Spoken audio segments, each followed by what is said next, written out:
हमारे जो उत्साह और रट नहीं रही कविता के प्रश्न कुछ अधूरे रह गए थे कि 2 या 3 प्रश्न है, बड़े इंपॉर्टेंट है ये।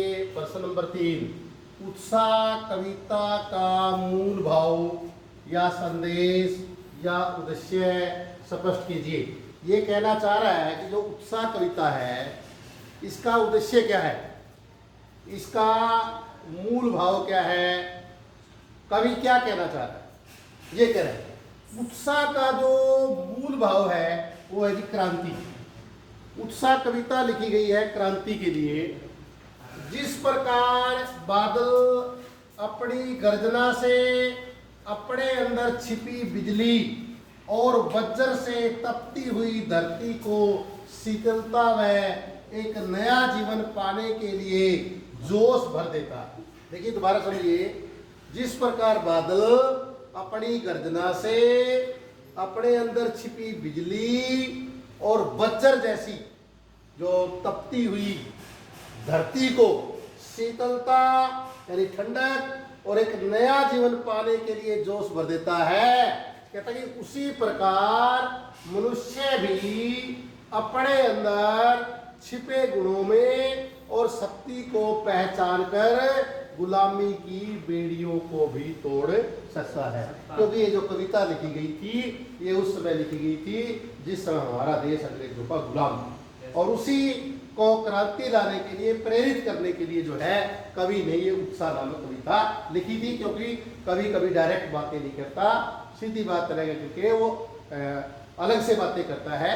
वो इस बादल के माध्यम से हमारे लोगों को संदेश दे रहा है कि अपनी शक्ति को पहचानो और गुलामी की बेड़ियों को तोड़ो।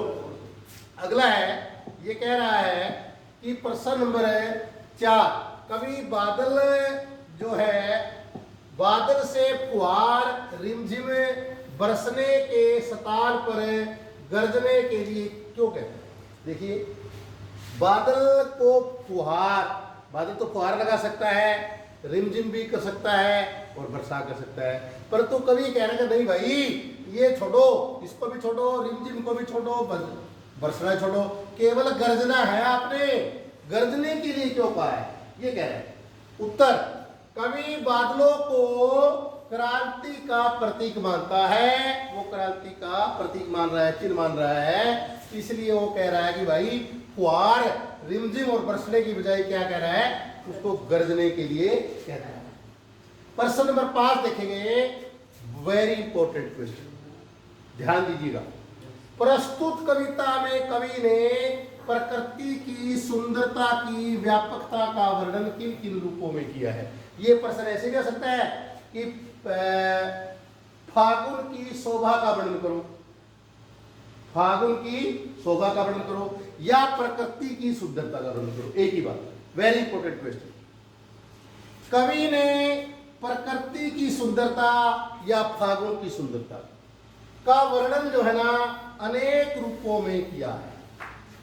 आपने पढ़ा था कविता में क्या, फागुन के महीने में सभी पेड़ों की डालियां जो है वो क्या लग जाती है, पत्तों से लग जाती है। ये पत्ते कहीं हरे तो कहीं लाल दिखाई देते हैं, कहीं कहीं खुशबू वाले फूलों की माला दिखाई देती है। जब सुगंधित हवा का जो झोंका है, जब सुगंधित हवा का झोंका आता है तब ऐसा लगता है कि फागुन सांस ले रहा है। पक्षी आकाश में उड़ने के लिए आतुर रहते हैं। प्रत्येक घर में फागुन की सुंदरता दिखाई देती है।